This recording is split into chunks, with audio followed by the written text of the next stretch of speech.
Professores, professoras dos anos iniciais, vamos para mais uma TPC da semana B. Eu, em nome das minhas colegas do Núcleo Pedagógico da ADE Campinas Leste, agradecemos o privilégio de estarmos aqui conversando com vocês e dividindo esse momento com as escolas. Bem, nós vamos falar de algo hoje que está meio que amedrontando as nossas vidas, as vidas de pessoas que trabalham, que se esforçam, que é a síndrome de burnout. Nós falamos tanto no Conviva sobre ajudar os estudantes, então hoje vamos acender uma luz para quem sabe a gente poder ajudar os professores, os colegas que tanto realizam aí nas escolas.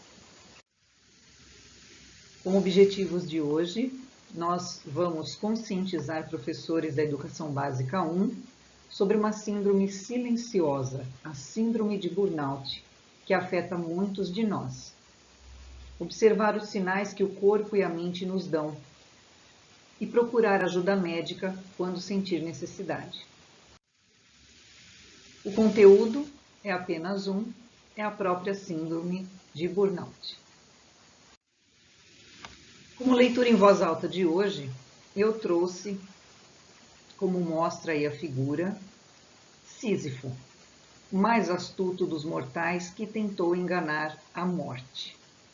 Este livro, Mitologia Viva, de Victor Davi Salis,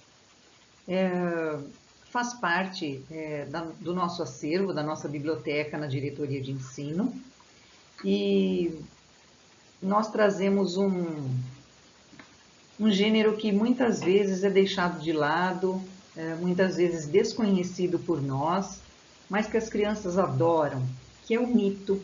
Mito é um gênero, né? É uma narrativa bem gostosa, é fascinante, carregada de beleza e não de verdade propriamente dita.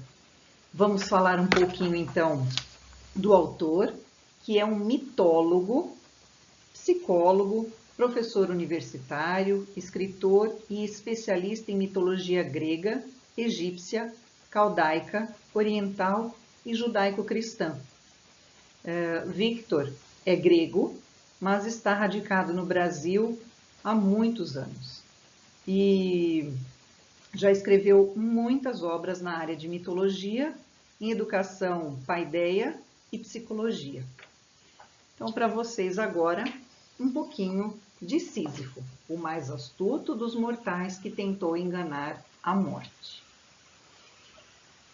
O mito conta que Sísifo era o mais astuto dos mortais e o menos escrupuloso. Amava a vida com todos os prazeres materiais que ela lhe pudesse oferecer. Sua maior tristeza era saber que havia de morrer, deixando tudo aqui. Era filho de Éolo, e este pertencia à raça de Deucalião e Pirra, considerados a origem da raça dos homens mortais.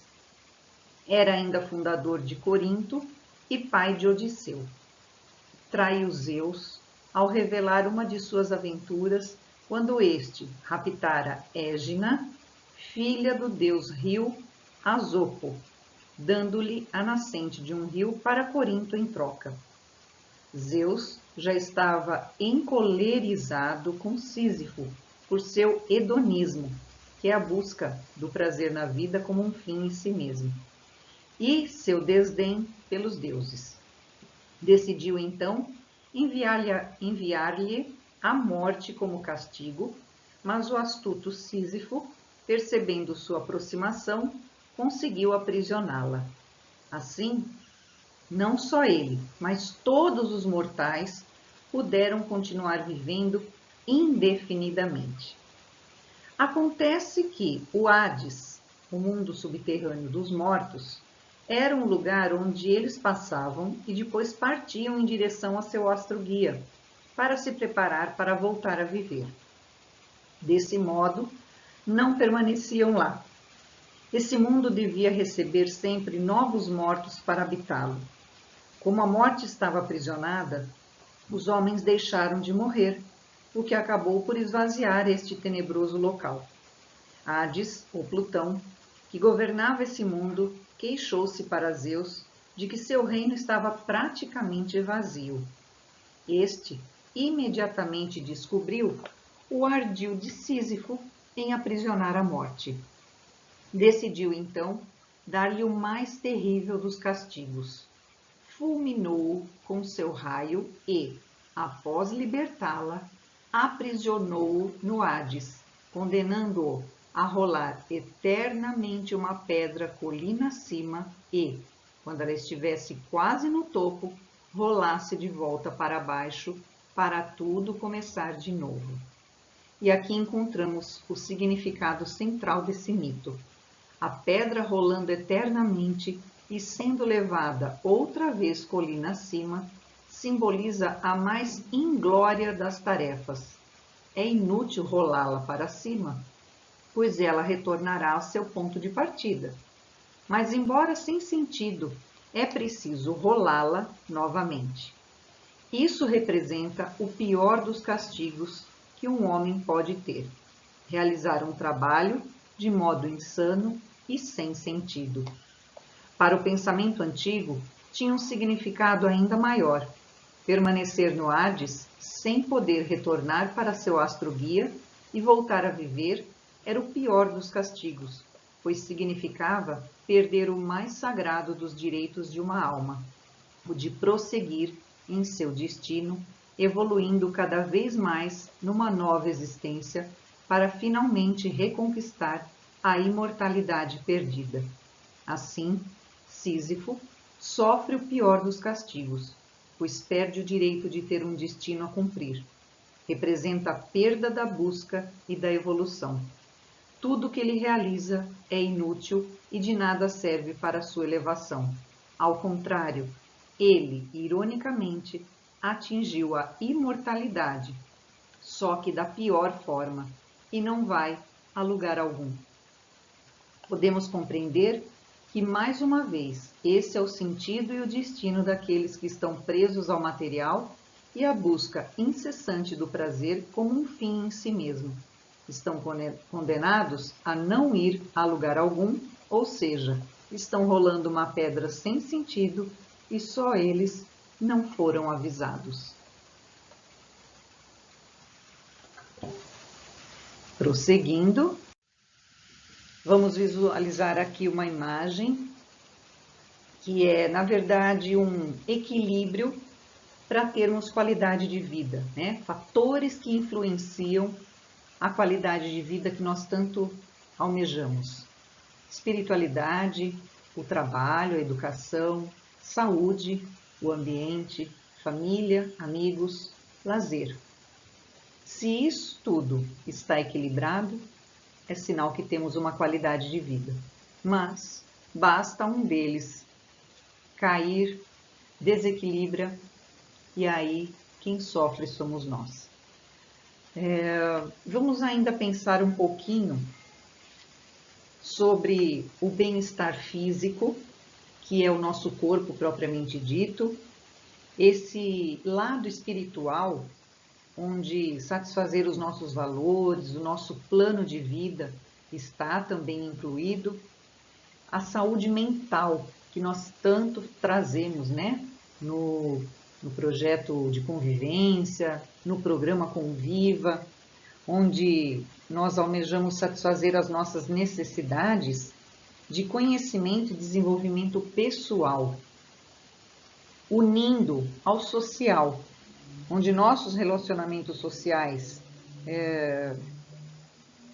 busca uma certa harmonia, também traz para nós uma visão de que nossa saúde, sem um desses 4 pilares, se desequilibra, segue por um rumo que não é aquele esperado para se ter uma real qualidade, para se trabalhar bem, para se relacionar bem, para ter um lazer. Então, nós vamos falar um pouquinho, porque não sou especialista nisso, não sou psicóloga, não sou médica, como todos bem me conhecem, mas nós vamos falar um pouquinho da síndrome que traz esse desequilíbrio todo esses hábitos que não estão sendo mais tão sadios. Bom, a síndrome de burnout, ou síndrome do esgotamento profissional, foi associada pela Organização Mundial da Saúde, a OMS, à classificação internacional das doenças, que lista enfermidades e estatísticas de saúde que devem prevalecer nos últimos anos. Então, não só pelo evento da pandemia que nós ainda estamos vivenciando, mas por uma série de episódios, uma série de conjecturas, onde vão se somando e trazendo esse esgotamento para nós profissionais, e não só da educação, mas da saúde principalmente, como nós vamos ver agora, uma lista aí, né, de profissionais que andam tendo essa síndrome como um fantasma em sua vida.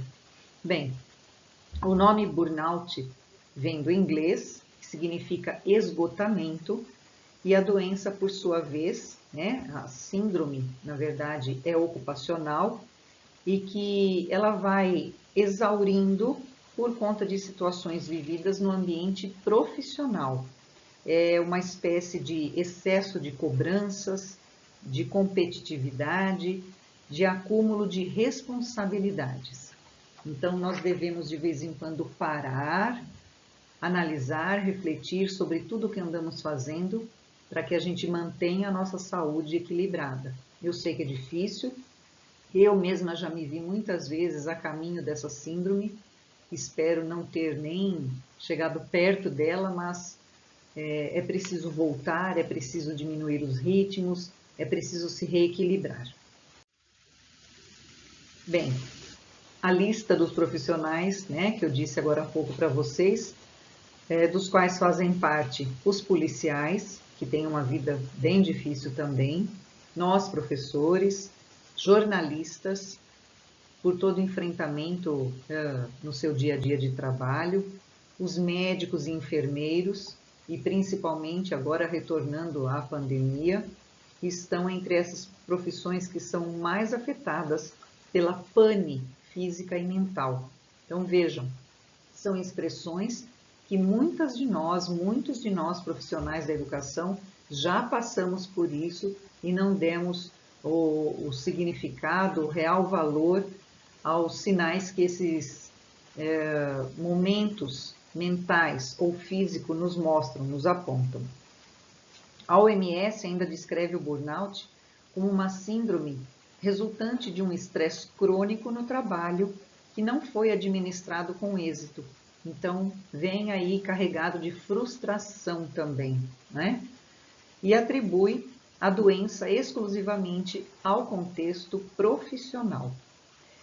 De acordo com dados da ISMA, que é uma instituição, né, uma associação internacional que lida com estresse, cerca de 32% de trabalhadores brasileiros sofrem com esse tipo de estresse, ficando à frente somente de países como China e Estados Unidos. Bem, o burnout, ele vem caracterizado em 3 dimensões, que é a exaustão emocional, melhor dizendo, a despersonalização, que é um tipo de distúrbio da saúde mental em que o paciente se sente constantemente desconectado de seu corpo e de seus pensamentos, e a baixa realização profissional. A exaustão emocional tem como característica o esgotamento.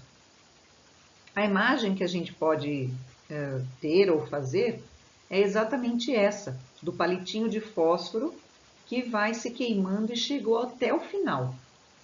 Então, se esgotou, né, em termos de combustível, acabou, não tem mais o que queimar, e nós somos exatamente isso quando estamos permeando pela síndrome. Essa explicação é da psicóloga Miriam Mazeiro, que trabalha no Instituto de Psiquiatria da Universidade de São Paulo. Diferentes fatores acabam contribuindo para que as pessoas permaneçam mais tempo ligadas ao trabalho. As novas tecnologias, a grande competição no mercado de trabalho, a necessidade de se produzir mais e mais rápido e o aumento da modalidade de trabalho em casa, o home office. São algumas dessas questões que tornam difícil de desconectar a mente. Nós passamos por tudo isso e ainda estamos passando em dados momentos do nosso dia a dia. Para alguns especialistas, essa rotina pode acelerar um desgaste físico e emocional. O termo burnout foi criado há bastante tempo, tem mais ou menos uns 50 anos. E ele serve para designar um conjunto de sintomas, de alterações que as pessoas sentem quando estão expostas a um estresse prolongado no trabalho, que elas não conseguem lidar de uma maneira positiva. Isso é a explicação do Dr. Eduardo de Castro Umes, que é coordenador do Ambulatório de Divisão de Psiquiatria e Psicologia do Hospital das Clínicas, aqui de São Paulo. Ele ressalta ainda um dado alarmante. Vejam, o Brasil é o primeiro país no mundo no índice de ansiedade. 9,3% dos brasileiros estão dentro desse índice. É o quinto no mundo em depressão. Um dado muito triste. Só perdendo na América para os Estados Unidos. Então, nós temos uma incidência muito alta, uma prevalência de depressão e ansiedade, e claro que isso atinge o trabalhador. Em média, 30% são afastados e é um dos motivos de mais incapacidade para o trabalhador. Isso quem fala é Alexandrina, psiquiatra da Associação Nacional de Medicina do Trabalho. São dados importantes que a gente deve ressaltar, deve prestar bem atenção e prestar atenção não somente nessa bibliografia trazida aqui, nesses profissionais que atuam nessa área, mas, de novo, aos sinais que nós apresentamos no nosso dia a dia, ao final de um bimestre, por exemplo, de um semestre, de um ano letivo. Então, vamos olhar mais para nós, né? Tanto falamos dos estudantes, agora chegou a vez de falar um pouquinho de nós. Bem, e por que é que isso demorou tanto para se ter notícias, para se ter conhecimento, para se tornar até algo na mídia, né? E para ser considerada uma questão ocupacional? Essa definição só aconteceu agora porque o adoecimento pela síndrome de Burnout tomou tal proporção no mundo que ela não pode mais ser ignorada. Aquele ISMA, o Comitê Brasileiro, a Associação do Comitê Brasileiro, apontou ainda que em 2018, aproximadamente 1 em cada 3 trabalhadores já exibia sintomas da síndrome de burnout no país, colocando o nosso país como o segundo mais burnoutado, como eles dizem, né, no mundo. Só ficamos atrás do Japão, onde a taxa de esgotamento profissional é de impressionantes 70%. A inclusão do esgotamento profissional como fenômeno ocupacional é parte de uma série de iniciativas que a OMS tem colocado em curso para impedir o tsunami de adoecimento por questões psiquiátricas e psíquicas. Um tsunami que já se anuncia há anos, em que a pandemia Covid-19 só se tornou mais eminente e mais intenso. E se já sabíamos que isso tudo ia acontecer, por que é que o tema só está ganhando ênfase agora? Infelizmente, é preciso que alguém importante, alguma personalidade, alguém da mídia sofra alguma coisa para que a Organização Mundial de Saúde e outras pessoas, né, que têm uma parcela aí de responsabilidade, tomem conhecimento e tomem algumas iniciativas. Então, nós temos aqui o exemplo da jornalista Isabela Camargo, também a ginasta que nós bem conhecemos, né, a Flávia Saraiva, e também a ginasta Simone Biles. Logo após a divulgação da doença, a Organização Mundial de Saúde, a procura pelo tema aumentou consideravelmente, tanto pela repercussão na imprensa, como por 2 casos que ganharam notoriedade do país. A cantora Anitta apresentou sinais, sintomas dessa síndrome, mas ela não assumiu que estava com a doença.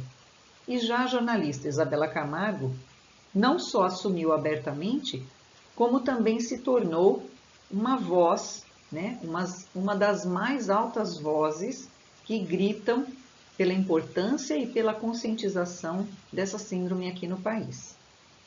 Isabela conta, inclusive, que ela estava no ar, ela era apresentadora de um jornal, da previsão do tempo, na verdade, e ela teve um apagão. Ela não sabia onde é que ela estava, o que estava fazendo, não sabia nem para onde ela teria que ir. Então, aquele foi a gota d'água, vamos dizer assim. Ela procurou, então, um psiquiatra e, inclusive, nos notificou que estava correndo risco de convulsão. Enfim, ela explicou que isso tudo já havia aparecido há 2 anos, antes desse blackout, e que mesmo fazendo terapia regularmente, ela ainda continuava com esses picos de esgotamento.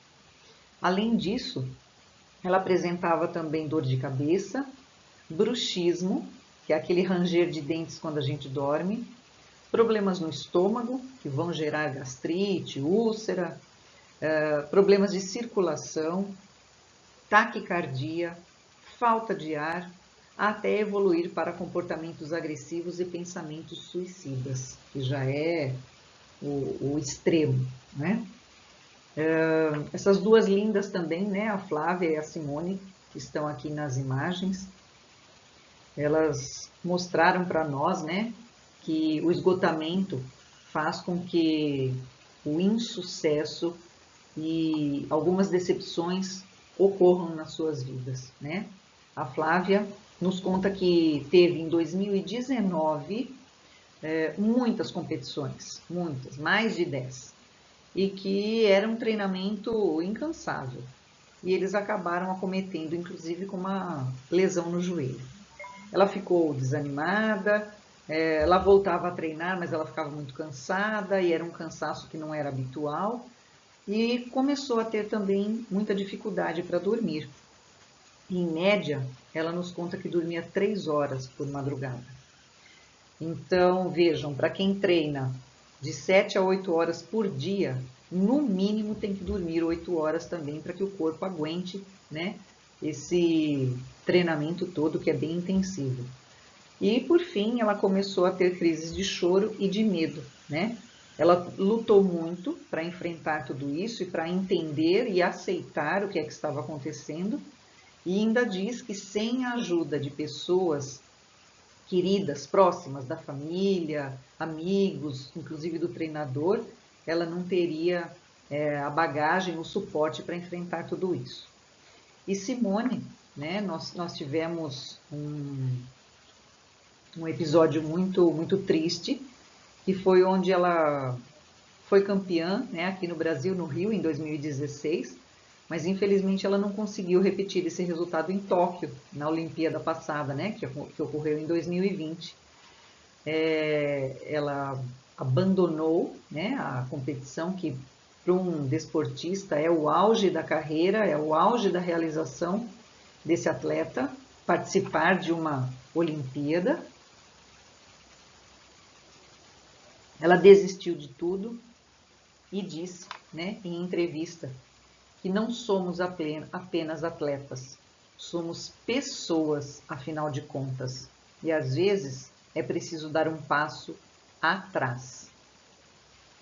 E diante desses casos e de outros tantos que nós conhecemos, eu convido vocês agora a ouvir, ver, também uma pesquisadora, uma pessoa que busca muitas respostas.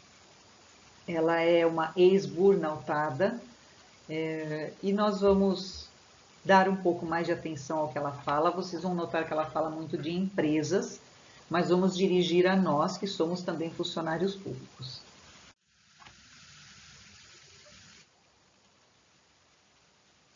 É uma questão de tempo até que as empresas sejam obrigadas a entender que ou elas vão fazer parte da solução ou elas vão fazer parte do problema.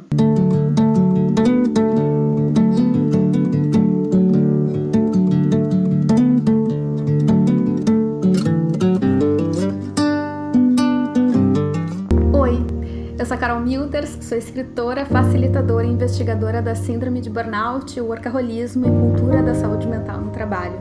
Eu tô aqui para começar o ano de 2022 falando sobre a definição da Organização Mundial da Saúde, que tem agora a Síndrome de Burnout como fenômeno ocupacional. E eu vim aqui trazer o meu olhar de ex-burnoutada.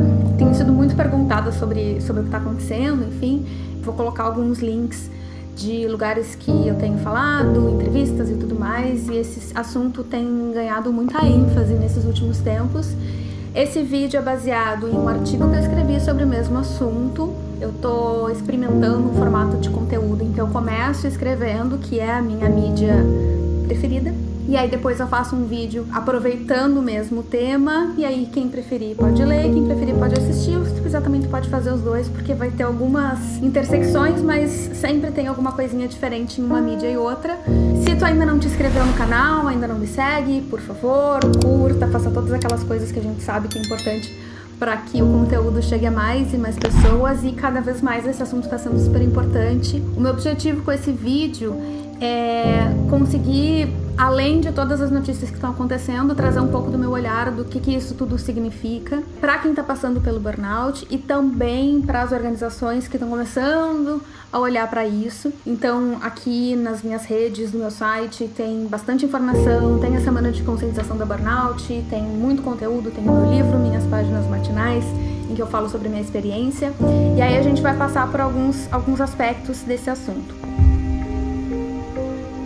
Primeiro ponto é, por que demorou tanto para que a Organização Mundial da Saúde oficializasse a síndrome de burnout como fenômeno ocupacional? Eu vou primeiro explicar o que é essa nova definição e aí por que a gente está chegando só em 2022 com essa junção de fatores. Essa definição que está acontecendo agora é uma nova atualização do Cadastro Internacional de Doenças, que é o CID, número 11, então a 11ª edição desse Cadastro Internacional de Doenças, que os profissionais de saúde usam como uma convenção mundial para ter uma ideia de quais são as coisas que podem ser colocadas como diagnóstico. O burnout, dentro dessa nova definição, ele não está como uma doença, mas ele está como um fenômeno ocupacional. E aí, o que significa isso? Ele não é o problema em si, mas ele é um reflexo do estressor do trabalho. Ele não é o problema em si, ele é o motivo por trás de vários sintomas. É algo que eu falo bastante aqui nos meus vídeos, nos conteúdos, enfim. A burnout é uma síndrome, então ela é um conjunto de sintomas, ela é uma doença em si. Ela traz consigo vários sintomas e esses sintomas precisam ser, ao mesmo tempo, tratados individualmente. E o burnout, o conceito do burnout como um guarda-chuva, ele serve para que a gente consiga entender o que está por trás. Ele é a causa desses sintomas todos. E aí, essa definição da Organização Mundial da Saúde faz com que a gente também tenha essa conexão entre a burnout e o ambiente de trabalho. Na minha visão, a gente só está conseguindo essa mudança agora, aqui, 2022, porque burnout se tornou um problema inegável e que não tem mais como fazer de conta que não existe. Até que desse para fazer de conta que não existe, dava para ir levando, e as pessoas que iam adoecendo iam sendo levadas como um dano colateral, mas a coisa começou a ficar tão generalizada que começou a se observar que era preciso ter alguma modificação estrutural, que é algo que quem estuda burnout, quem entende de burnout há muito tempo já sabe que isso acontece.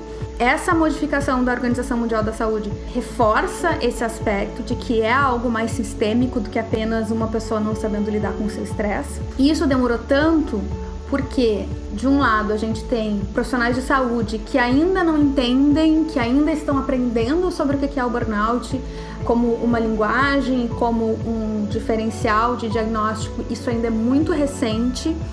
do outro lado, no mundo do trabalho, ainda se tem muito essa cultura individualista de que cada um é responsável pela sua performance, pelas consequências de como lida com o seu trabalho, apesar da gente já estar todo mundo super ciente de que as coisas são muito mais sistêmicas do que a gente vinha tratando até então. E aí, por que a gente está falando tanto sobre burnout agora e tanto sobre essa definição agora? Esse ponto que eu talvez traga em um outro artigo é que a gente já teve uma fase em que a gente falou tanto de burnout como a gente está falando agora, ou quase tanto quanto. Foi lá em 2019, quando aconteceram duas coisas. A primeira foi, saiu essa definição da OMS, e a segunda foi a repórter jornalista Isabela Camargo começou a falar publicamente sobre o seu quadro de síndrome de burnout e começou a ter algumas notícias também relacionando a que a Anitta, cantora, tivesse sido diagnosticada com burnout. A Anitta não confirmou, não falou que foi, nem que não foi, disse que não era bem assim, tal. E a Isabela não só falou sobre isso, como hoje ela tem agido muito e atuado muito nessa frente da saúde mental, principalmente na relação com o trabalho. E esses dois acontecimentos fizeram com que aumentasse muito o interesse do brasileiro, especificamente, na síndrome de burnout. Em outros lugares, isso é algo que já vem acontecendo há mais tempo, mas no Brasil isso começou a acontecer faz 2 anos. Só que aí esse interesse meio que caiu. Quando começou a pandemia, houve uma esperança de que a gente indo para o home office, as nossas condições de trabalho fossem melhorar, que agora eu fosse fazer meu próprio horário, não tenho mais o tempo de deslocamento. E o que a gente está começando a perceber agora é que a pandemia é uma situação que foi muito traumática para todos nós, que está sendo, ela é a própria definição do que é um estresse crônico, que é uma sensação de ameaça que continua dia após dia, e aí quando a gente acha que vai acabar, vem mais uma onda, quando a gente acha que vai acabar, vem mais uma nova variante. E aí a gente começa a perceber que existem questões de saúde que não são individuais. Então esse é o momento em que todos estamos tendo a oportunidade de aprender que saúde é uma questão coletiva, assim como questões como vacinação, como cuidados de saúde, são questões da gente viver em sociedade, são pactos sociais que a gente faz para preservar a saúde de todo mundo. E que tem um impacto, sim, uma pessoa tem um impacto na outra, né? Assim como a gente passa o vírus de uma pessoa pode passar para 10 pessoas, uma pessoa que esteja com atitudes abusivas e cometendo assédio no trabalho pode adoecer muitas pessoas. E aí isso tá provocando que a gente comece a olhar pro burnout não só com uma questão de que aquela pessoa tem um defeito e ela vai para o reparo e aí ela volta, ela precisa trabalhar exatamente da mesma forma como trabalhava antes, mas como talvez algo precise mudar aqui nesse espaço. A gente está começando nisso e é muito importante que a gente tenha as nossas expectativas no lugar certo, porque existem esses tipos de acontecimentos que podem fazer com que a gente entre numa euforia de nossa, agora tudo vai melhorar. Não necessariamente. Eu também não sou da turma do nada vai mudar, vai ficar tudo mesmo assim, enfim. Eu celebro essa mudança, é muito importante. Indo para o que realmente muda de fato com essa definição, tem 2 fatores, 2 conjuntos principais aí que eu acredito que sejam importantes da gente falar. O primeiro é a questão prática. Então, em termos práticos, o que isso muda na minha vida? Para quem está passando por um burnout, fica mais fácil quando a gente entra em questão de perícia ou até mesmo em judicialização, quando entra com um processo ou conversa com um advogado a respeito. Fica mais fácil de se atribuir o que os advogados chamam de nexo causal, que é a burnout está sendo diretamente relacionada ao teu ambiente de trabalho. E isso faz uma diferença muito grande. É muito mais provável que tu tenha um ganho de causa, muito mais provável que tu tenha direito a um afastamento e que vários processos de perícias e pedidos e negociações e acordos comecem a ser facilitados, porque também tem todo o tempo até que todos os profissionais entendam o que está acontecendo, todos os peritos, todos os juízes, enfim, né? E a gente sabe que as coisas levam tempo, então não é da noite pro dia, mas a ideia é que esses processos comecem a ficar mais fáceis de uma certa forma. Para a empresa, isso também é muito importante, porque ela vai começar a sentir no bolso, que infelizmente é onde muita gente só consegue sentir quando bate no bolso. E aí para as organizações, isso vai mudar porque elas vão começar a ser oficialmente responsabilizadas pelo adoecimento dos seus colaboradores. Isso já acontece em muitos casos, mas isso é quase uma exceção, enquanto a regra ainda é um problema individualizado. E aí isso, em tese, a gente vai inverter para que essa regra seja: as empresas são corresponsáveis pelo adoecimento. E um outro aspecto sobre isso, sobre essa mudança, é o aspecto simbólico. E aí é onde eu entendo um pouquinho mais pelo que eu estudo, pelo que eu leio, enfim. E aí eu acho que a gente tem um valor muito grande, que é: a gente tem uma oficialização, uma validação de que sim, o burnout é um problema, porque existem veículos tratando isso, existem organizações, instituições tratando isso. Então ele não é coisa da nossa cabeça, ele é um problema, existe, tá ali, tem uma descrição. E ele é um problema de responsabilidade do empregador, da organização. Isso, do ponto de vista simbólico, é muito importante, porque a gente tem finalmente uma certificação de que as organizações têm um papel e uma responsabilidade sobre a saúde mental e física dos seus colaboradores. A gente tinha até então muitas questões de segurança física, mais de ergonomia e segurança mesmo de insalubridade, e agora a gente está começando a entrar numa era em que as empresas têm que oferecer segurança psicológica e também promover a saúde mental. E aí o que acontece é que é uma questão de tempo até que as empresas sejam obrigadas a entender que ou elas vão fazer parte da solução ou elas vão fazer parte do problema. Então isso me deixa otimista, com esperança, porém entendendo, não é da noite pro dia. Talvez quem tá sabendo, quem tá tendo a notícia do diagnóstico de burnout recentemente, talvez isso ainda não vai fazer impacto, talvez isso ainda não vai ter impacto no teu caso específico. Mas aí o que eu fico aqui pensando e tendo a minha esperança que nunca morre, é que para alguém isso vai ter um impacto positivo. Fechando com a minha perspectiva de alguém que teve 2 burnouts, um morando no Brasil, um morando na Holanda.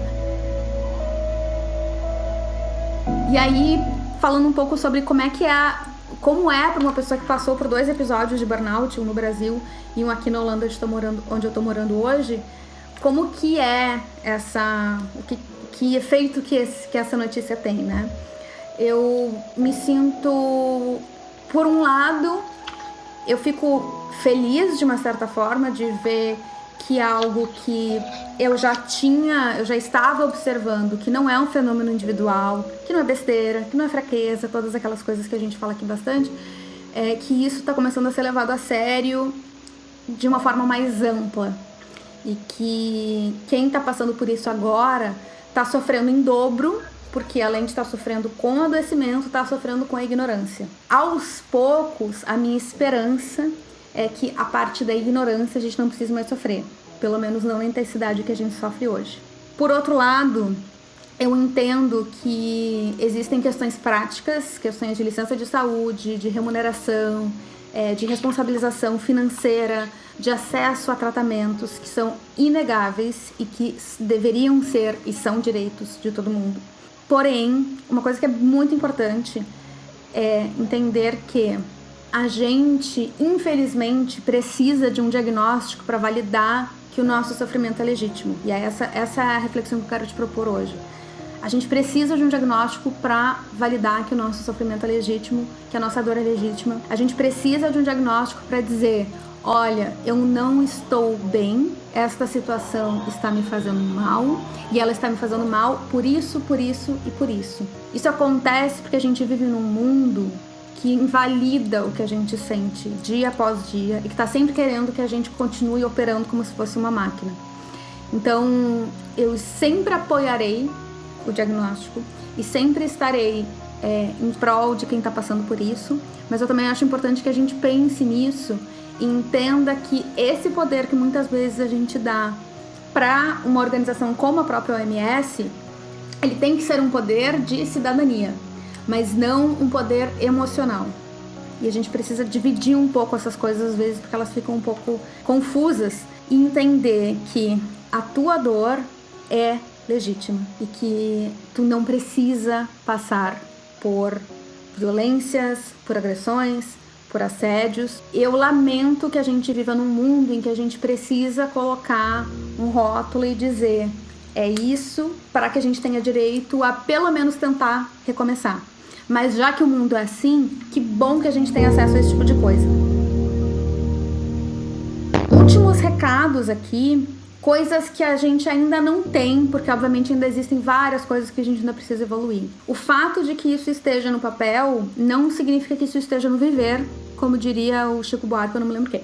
Ainda vai levar um tempo até que as organizações e as pessoas em geral, as famílias, a população em geral, entenda que o trabalho pode ser uma fonte de adoecimento psíquico e de sofrimento psíquico. A gente ainda, além de tudo, tem que ter paciência com o que eu comentei antes, que é a questão da ignorância, que às vezes é uma ignorância voluntária, às vezes é uma ignorância involuntária, e aí a gente precisa respirar fundo. É um movimento meu de autoanálise, de entender que se não tivesse doído em mim, eu não estaria nessa missão que eu tô hoje. Então eu também tento praticar um pouco de compaixão com quem ainda não está entendendo o que está acontecendo, porque eu não sei qual seria a minha opinião se eu não tivesse sofrido na pele. Então isso a gente também precisa ter um pouquinho de compaixão, por mais difícil que seja, e às vezes parece impossível. Outra coisa, quando assuntos ganham muita notoriedade, é possível que as coisas acabem se banalizando. No inglês, a palavra burnout acabou virando um sinônimo para cansaço. E o meu trabalho, o trabalho da Isabela Camargo, o trabalho da Roberta Caruso, da Eloá Regina e de todas as pessoas que têm falado sobre isso, é muito de trazer uma conscientização responsável sobre o adoecimento. Eu não quero que a gente fale tanto sobre burnout, que burnout vire sinônimo de cansaço, porque daí a gente vai acabar invisibilizando quem está realmente sofrendo com isso.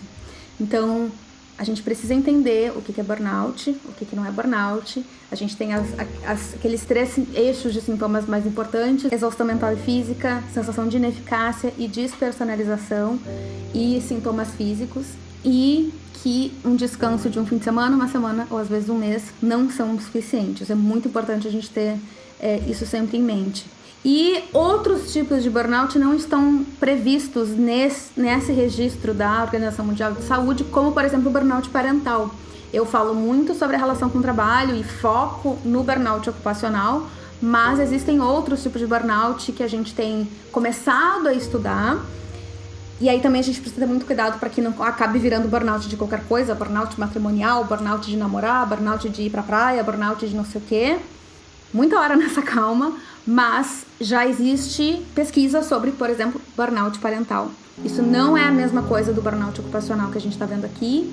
E aí tem uma série de outras ações que precisam ser tomadas, mas vamos um dia de cada vez. Quero saber o que tu achou desse vídeo, espero que tenha te ajudado a entender um pouquinho disso tudo que está acontecendo aí pelo mundo. É possível que nas próximas semanas esse assunto pare de ser falado com tanta intensidade e a gente comece a dar ênfase para outro tema, mas eu continuarei aqui falando sobre isso, dentro das minhas possibilidades, dentro das minhas capacidades. Não sou profissional de saúde, sou escritora, sou uma pessoa que estuda sobre isso, leio sobre isso e passei por isso. Quero te convidar, se tu é uma pessoa que está passando pela burnout, a gente tem um grupo de apoio que chama Burnoutados Anônimos. A gente se encontra na última sexta-feira do mês, ao 12h30 do Brasil, pelo Zoom. O grupo é confidencial, gratuito e sem fins lucrativos. Se tu ainda não sabe, tá em dúvida, procura um médico, procura um psiquiatra, procura um psicólogo, conversa sobre o que está acontecendo. Todos nós estamos sob estresse crônico pelo momento em que vivemos. Cansa viver em um momento histórico, exaustivo viver no momento em que a gente está vivendo. Então, mesmo que seja só para fazer um check-up, vale muito a pena. E no meu site eu vou deixar na descrição o link, tem um teste que é uma autoavaliação de níveis de estresse. Não é um diagnóstico, mas pode te dar um indício de como é que tá o teu estresse, e tu recebe por e-mail as respostas, uma cópia das respostas, e de repente pode te dar uma noção para tu levar até para tua consulta, para tu poder saber, olha, isso aqui é uma coisa que eu nem sabia que estava me incomodando, e isso aqui talvez te ajuda a trazer um pouco de linguagem para isso que tu tá passando nesse momento. A gente tem os painéis da segunda Semana Mundial de Conscientização da Burnout, eles estão todos disponíveis no meu canal do YouTube. Eles estão sendo subidos quinzenalmente para o Spotify em formato de podcast, e a gente vai colocando algumas pílulas de acordo com as nossas capacidades nas outras redes sociais. Eles estarão aqui sempre disponíveis, tem playlist, tem aqui os vídeos todos. A edição de 2022 vai ser de 28 de novembro a 2 de dezembro, então já deixa aí na agenda. vai ter bastante coisa de novo. Até lá, espero que tu te cuide muito bem. Qualquer dúvida, deixa aqui teu comentário, dá alguma sugestão de tema pra gente falar também. Eu não tenho feito lives, eu tenho tentado apostar em conteúdos que tem uma duração um pouco maior e uma vida útil um pouco mais longa, para que esse tempo valha mais a pena.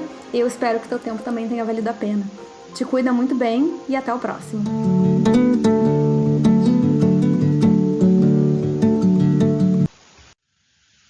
Profundo, né, gente? Enfim, a Carol deixa então uma frase muito significativa, ela carrega consigo, né? Que agir na esperança é plantar sem saber o que se vai colher ou quando. Não existe saúde sem saúde mental. E, na verdade, como ela também diz, não há como prever o que será da nossa relação com o trabalho no futuro, o que será da relação entre líderes e liderados, o que será da cultura que temos ao redor do trabalho no Brasil ou no mundo. Não há como saber quais os reais efeitos dessas mudanças ou do trabalho de conscientização. O que há é o trabalho diário, de grão em grão, de vida em vida. Aqui ficam as referências, que é o site da Carol Milters, a CNN Brasil, onde foi passado o tema há 2 ou 3 semanas, a Organização Mundial de Saúde, que traz um texto muito bom falando sobre burnout, a super interessante de abril, que também classifica a síndrome, né, como um fenômeno, e nós deixamos aqui também o canal do IANSP, que é o Hospital do Servidor Público, que pode dar todo o apoio, todo o encaminhamento para quem sentir necessidade. Toda a nossa equipe aqui, agradecemos por mais esse momento e até a próxima TPC, que será a última do bimestre e do semestre. Nós realizaremos um fechamento desse meio de ano de 2022. Até lá!